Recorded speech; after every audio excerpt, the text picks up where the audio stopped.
Baik, itu tadi beberapa fasilitas. Sedangkan kita masuk alat atau peralatan bongkar muat non peti kemas pada PT Pelabuhan Indonesia Persero Regional 2 Palembang. Untuk alatnya ini dibagi menjadi dua, yaitu alat utama dan alat bantu.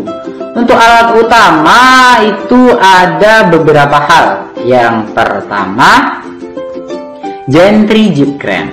Alat yang memindahkan barang dari dermaga ke kapal ataupun sebaliknya dari kapal ke dermaga, biasanya digunakan untuk barang-barang yang sangat berat. Alat ini menggunakan rel atau roda sebagai sarana untuk berpindah. Selanjutnya ada konveyor.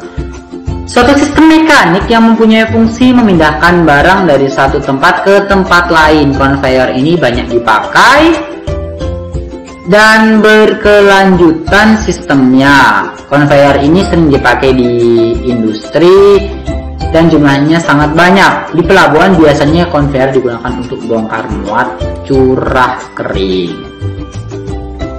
Oke, selanjutnya ada kren kapal yang biasanya ada di beberapa kapal tertentu. Nah, ini merupakan alat bongkar muat yang dirancang khusus di atas kapal yang digunakan sebagai alat pengangkat. Kren ini bekerja mengangkat material yang dipindahkan, memindahkan secara horizontal, kemudian menurunkan material di tempat yang diinginkan. Selanjutnya ada forklift, alat bantu untuk mengangkat benda-benda yang sangat berat satu tempat ke tempat lain. Namun forklift ini biasanya digunakan untuk jarak pendek di area ruangan atau pelabuhan saja. Oke, selanjutnya ada truk, merupakan alat pengangkutan darat dari wilayah dermaga ke gudang penumpukan atau ke lapangan penumpukan. Kemudian ada wheel loader, alat berat beroda karet, bahan yang biasa digunakan untuk mengangkut material yang akan dimuat ke dalam dump truck atau biasa digunakan untuk memindahkan material dari satu tempat ke tempat lain. Fungsinya digunakan untuk membersihkan sisa-sisa muatan yang ada dalam kapal dan untuk mempermudah grab mengambil muatan batu bara atau muatan curah yang lainnya di dalam palkai yang tinggal sedikit. Oke, itu tadi beberapa alat bongkar muat utama, sedangkan ini adalah alat bongkar muat tambahan atau alat bongkar muat bantu. Yang pertama ada hopper. Hopper ini merupakan corong yang diisi dari atas menggunakan konveyor atau menggunakan grab dan memiliki lubang pengeluaran di bawahnya. Oke. Selanjutnya ini ada grab. Alat bantu bongkar muat yang sering digunakan untuk membongkar atau memuat barang jenis curah kering. Cara kerja grab ini mengambil barang dan dipindahkan ke hopper. Kebanyakan muatan curah dibongkar ataupun dimuat dari kapal ke dermaga atau sebaliknya dari dermaga ke atas kapal. Baik, selanjutnya ada seling baja, tali yang terbuat dari anyaman besi untuk memindahkan barang dari atas kapal ke dermaga atau dari dermaga ke atas kapal. Oke, tentunya masih ada lagi yaitu jala-jala yang biasanya dipasang pada sisi lambung kapal sewaktu bongkar muat agar barang-barang yang dibongkar ini tidak jatuh.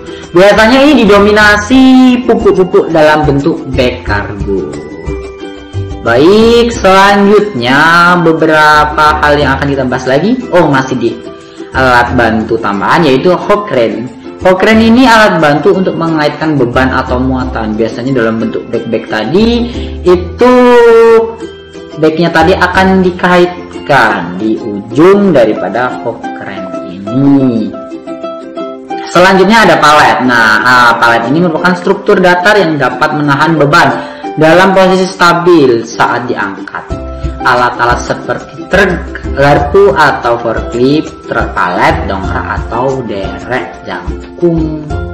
Selanjutnya kita akan membahas lagi alat bongkar muat tambahan yaitu ponton, yaitu suatu jenis kapal atau tongkang yang dengan lambung datar atau suatu kotak besar yang mengapung, digunakan untuk mengangkut barang dan ditarik dengan kapal tunda atau digunakan untuk mengakomodasi penumpang saat pasang surut air laut pada dermaga satu. Oke, kita membahas B, dokumen kegiatan bongkar muat non peti kemas. Nah, untuk dokumen ini tuh dibedakan menjadi dokumen awal dan dokumen akhir. Dokumen awal, yang pertama pemberitahuan kunjungan kapal seperti contoh di samping. Dokumen ini dibuat oleh shipping agency pada sistem Inapornet yang berisi pemberitahuan akan adanya kedatangan kapal di area dermaga pelabuhan. Kemudian ada PPKB atau permintaan pelayanan kapal dan barang, sama juga ini dibuat oleh shipping agency melalui sistem Inapornet. Dokumen ini berisi permintaan apa aja yang akan diajukan ke PT Pelabuhan Indonesia mengenai pelayanannya. Selanjutnya kita ada bukti tambat kapal. Nah, apabila tadi kapal sudah bersandar di area dermaga, otomatis ada bukti tambat kapal berupa dokumen penyandaran kapal yang terdiri dari dokumen ikat tali dan lepas tali. Oke, selanjutnya yaitu manifest, cargo manifest, yaitu dokumen yang sangat penting dibawa oleh sarana pengangkut, dalam hal ini kapal, dari pelabuhan ke pelabuhan lain yang berisi daftar muatan atau daftar kargo. Selanjutnya ada shipping instruction. Shipping instruction ini merupakan perintah pengapalan barang yang ditunjukkan kepada agen perwakilan dari kapal yang akan mengangkut barang tersebut. Shipping instruction ini dibuat oleh seorang shipper untuk memesan ruangan kapal dan kontainer serta memuat data-data sebagai dasar pembuatan bill of lading. Selanjutnya yaitu bill of lading atau surat perjanjian yang berisi bahwa barang telah dimuat dalam kapal serta sebagai bukti surat perjanjian pengangkutan barang dengan kapal sebagai sarana angkut atau bukti penerimaan barang di kapal dan merupakan surat berharga yang dapat diperjualbelikan yang disebut bukti pembayaran uang tambang atau ocean freight. Oke, selanjutnya yaitu sewage plan, yaitu bagan perencanaan pemuatan barang di atas kapal yang dibuat sebelum kapal melakukan proses bongkar muat. Oke, ini ada juga packing list, dokumen yang berisikan rincian spesifikasi barang ekspor sesuai dengan invoice.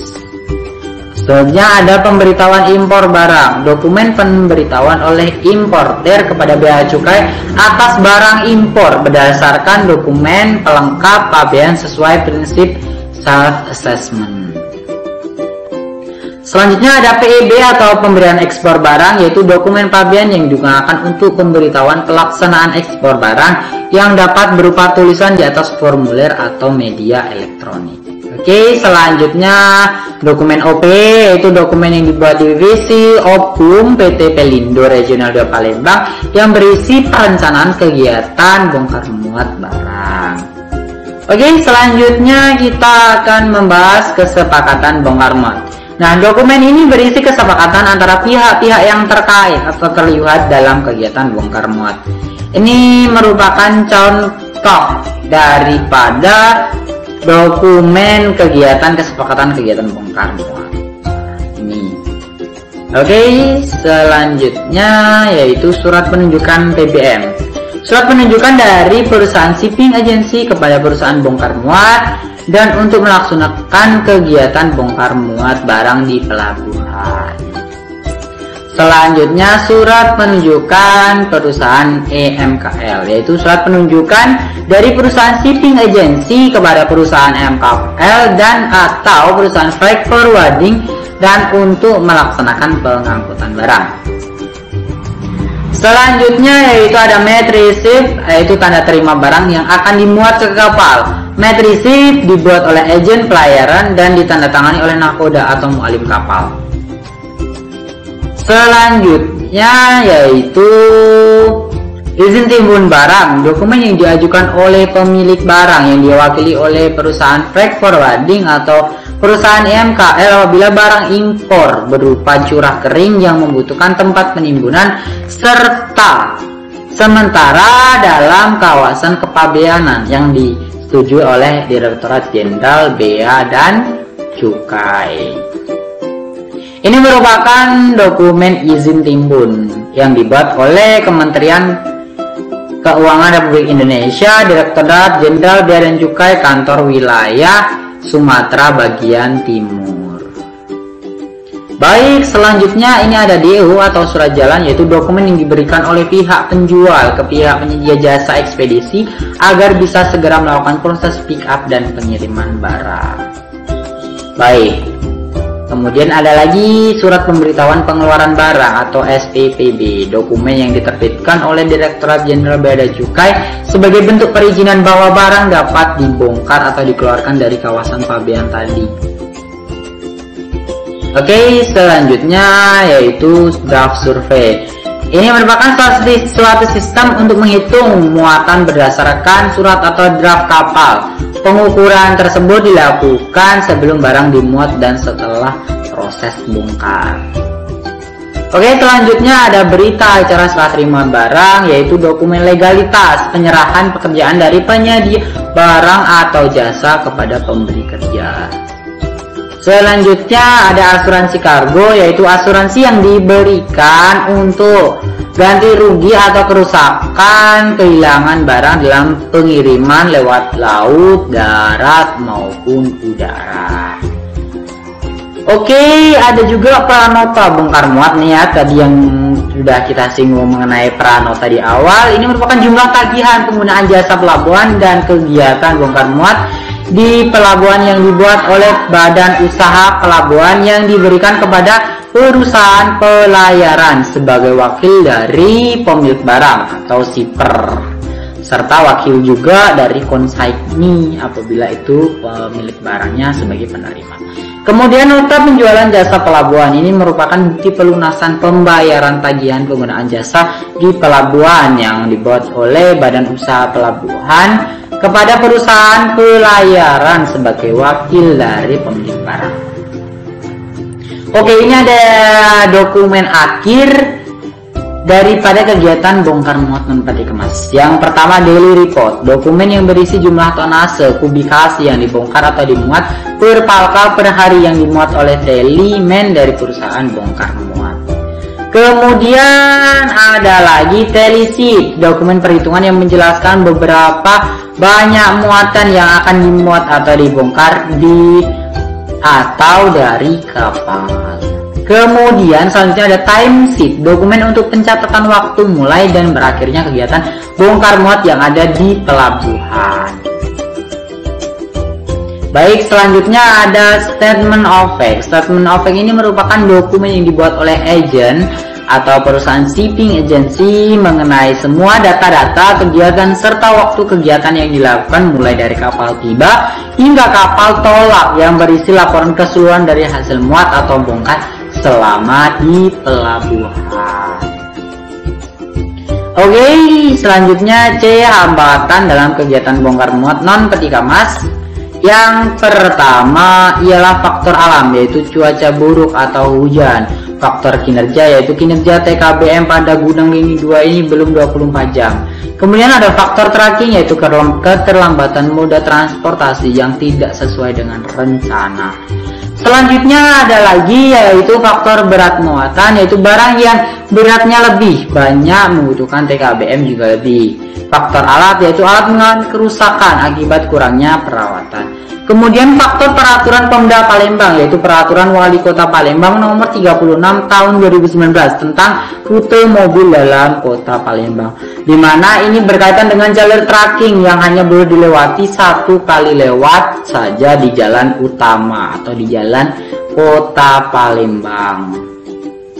Nah, tadi kan ada hambatan-hambatannya, otomatis ada usahanya dalam menangani atau mengatasi hambatan yang terjadi dalam kegiatan bongkar muat non peti kemas. Ini merupakan how to prevent the obstacle. Jadi bagaimana atau langkah-langkah atau usaha untuk mengatasi hambatan yang terjadi. Faktor alam tadi yaitu dengan menghentikan kegiatan bongkar muat, karena kan kita tidak tahu cuaca itu datangnya kapan saja. Supaya kita tidak terjadi hal-hal yang tidak diinginkan, alangkah lebih baiknya kita menghentikan kegiatan bongkar muat yang berlangsung.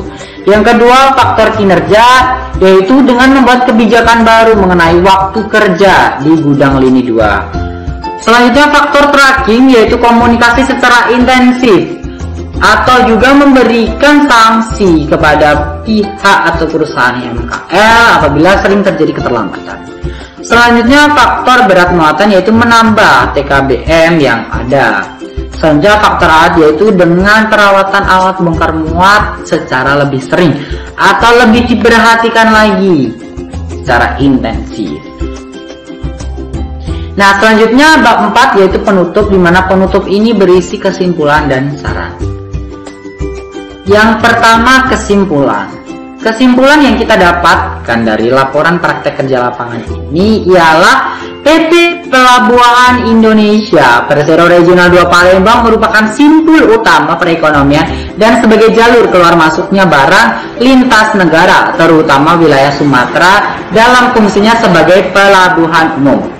Untuk mendukung perkembangan pelabuhan, PT Pelindo Regional 2 Palembang berusaha meningkatkan kinerja pelabuhan, terutama yang menyangkut bongkar muat barang non peti kemas, agar memperoleh kinerja yang seefektif dan seefisien mungkin. Tujuan dalam pelaksanaan kegiatan praktek kerja lapangan ini supaya terbiasa dalam lingkungan kerja, terbiasa dalam tekanan, sehingga dari praktek kerja lapangan ini kita dilatih kerja yang baik dan benar. Sebelum kita memasuki dunia kerja, sikap tanggung jawab dan disiplin merupakan salah satu kunci keberhasilan. Dalam hal pelayanan barang di bidang bongkar muat non peti kemas, PT Pelabuhan Indonesia Regional 2 Palembang tidaklah luput dari beberapa hambatan yang ada, baik itu yang berasal dari alam, peralatan, maupun sumber daya manusia. Selanjutnya ada saran yang membangun. Saran yang dapat kita simpulkan ialah untuk menjaga kelancaran proses bongkar muat barang non peti kemas dan mengurangi hambatan-hambatan yang timbul selama kegiatan bongkar muat barang berlangsung di pelabuhan, maka PT Pelabuhan Indonesia Regional 2 Palembang sebaiknya membuat kebijakan kepada gudang 2 mengenai keterkaitan dengan jam kerja, tenaga kerja bongkar muat, dan memberikan sanksi atau kebijakan yang dapat membuat jera kepada pihak tracking atau pihak pengangkut yang melanggar serta tidak bertanggung jawab terhadap kegiatan bongkar muat tersebut. Selanjutnya, menambah alat bongkar muat dan melakukan perawatan secara intensif terhadap alat bongkar muat agar kegiatan bongkar muat dapat terlaksana tanpa kendala apapun. Baik, itu merupakan kesimpulan dan saran. Selanjutnya ada daftar pustaka. Daftar pustaka yang pertama ialah Peraturan Menteri BUMN nomor per9 MBU/2012 tentang perubahan Peraturan Menteri BUMN nomor per1 MBU 2011 tentang 1 Agustus 2011 tentang penerapan tata kelola perusahaan yang baik, good corporate governance pada badan usaha milik negara. Selanjutnya, surat keputusan Menteri BUMN nomor KIP 117 MBU 2002 tanggal 31 Juli 2002 tentang penerapan praktik good corporate governance pada badan usaha milik negara. Selanjutnya ada https://pelindo.co.id, kemudian ada PP nomor 70 tahun 1996 tentang kepelabuhan, ada keputusan Menteri nomor 26 tentang penyelenggaraan pelabuhan laut, kemudian ada PP Peraturan Pemerintah nomor 101 tahun 2021 tentang penggabungan perusahaan perseroan atau Persero PT Pelabuhan Indonesia ke dalam perusahaan perseroan Persero PP Pelabuhan Indonesia 2. Selanjutnya, keputusan Presiden nomor 23 tahun 2004 dan keputusan Menteri Keuangan nomor 302 KMK.01 2004 tentang bea dan cukai. Oke, selanjutnya ada Undang-Undang nomor 17 tahun 2008 tentang pelayaran.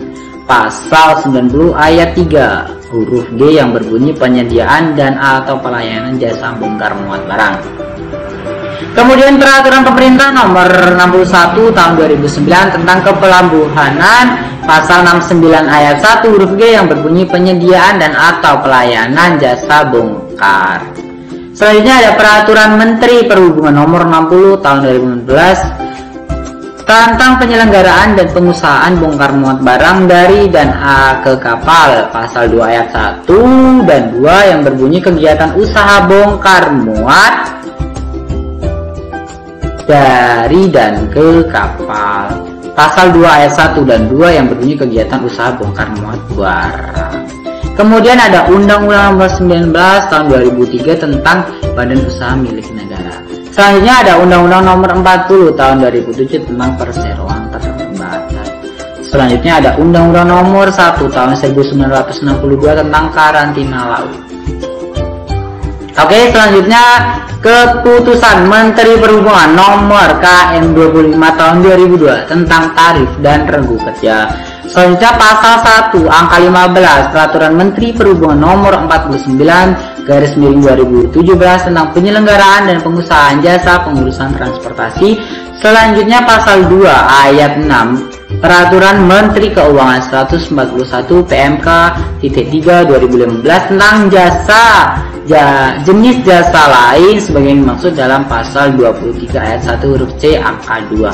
Selanjutnya Undang-Undang nomor 7/183 tentang pajak menghasilkan STJTD.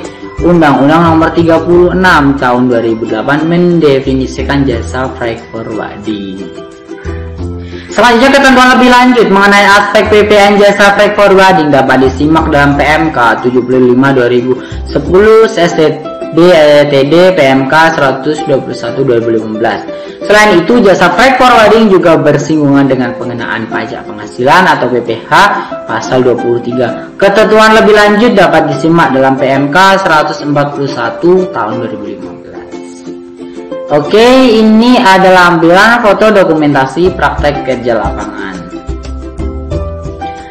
Yang pertama, ini merupakan IPC Palembang. Ini di dermaga terminal Peti Kemas, ini di ruang kemudi Takbut. Selanjutnya ada lagi ini saat bekerja di kantor, ini saat berada di buritan motor pandu.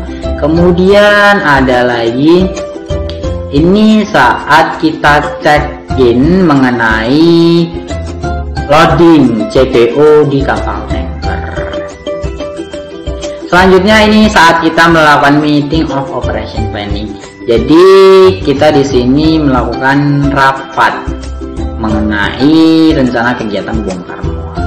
Kemudian ini merupakan saat kita bekerja di kantor. Kemudian ada lagi ini saat kita di penjagaan terminal penumpang. Ini saat checking tiket penumpang kapal jet foil tujuan dari Bombaru menuju ke Bangka Belitung. Kemudian ada lagi ini merupakan takbut milik IPC Palembang. Soalnya ini kru daripada takbut tersebut. Kemudian ada lagi ini saat persiapan pemuatan CPO melalui pipa besi. Kemudian persiapan pemuatan truk ke dalam kapal. Ada lagi ya ini kesiapan penyandaran kapal tongkang. Terus selanjutnya ini ada rapat koordinasi pos penyelenggaraan Natal tahun 2021 dan tahun 2022. Selanjutnya ini saat kita melakukan penjagaan di pos penjagaan libur Natal 2021 dan tahun baru 2022 bersama Ketua KSK Pelabuhan Bombaru dan KPLP serta Kepolisian Wilayah Bombaru. Selanjutnya ini ketika berada di depan ruang radio atau berada di depan ruang komunikasi kepanduan. Ini di kapal atau di engine room kapal. Selanjutnya ini kita mengurusi ke custom clearance di kantor bea dan cukai. Ini saat bongkar pupuk di gudang lini 2. Terus ini merupakan kegiatan saat controlling di Takbut dan kita berfoto di ruang kemudi Takbut. Ini akan persiapan bongkar MDF. Selanjutnya ialah ini saat saya kunjungan ke dermaga Sungai Lais. Ini saat berada di Anjungan Takbut, Tanjung Buyut 3. Oke, ini persiapan pengecekan tiket penumpang. Ini dokumentasi setelah saya selesai PKL di Pelindo dan mendapatkan sertifikat yang diberikan. Ya, itu tadi yang dapat saya sampaikan dalam presentasi mengenai laporan praktek kerja lapangan saya. Sebelum menutup laporan pekerjaan praktek lapangan saya mohon maaf yang sebesar-besarnya apabila dalam penyampaian saya rasa kurang berkenan dan kurang sopan kepada teman-teman semuanya. Semoga teman-teman semuanya dalam keadaan sehat dan tanpa kekurangan suatu apapun. Sekian, wassalamualaikum warahmatullahi wabarakatuh.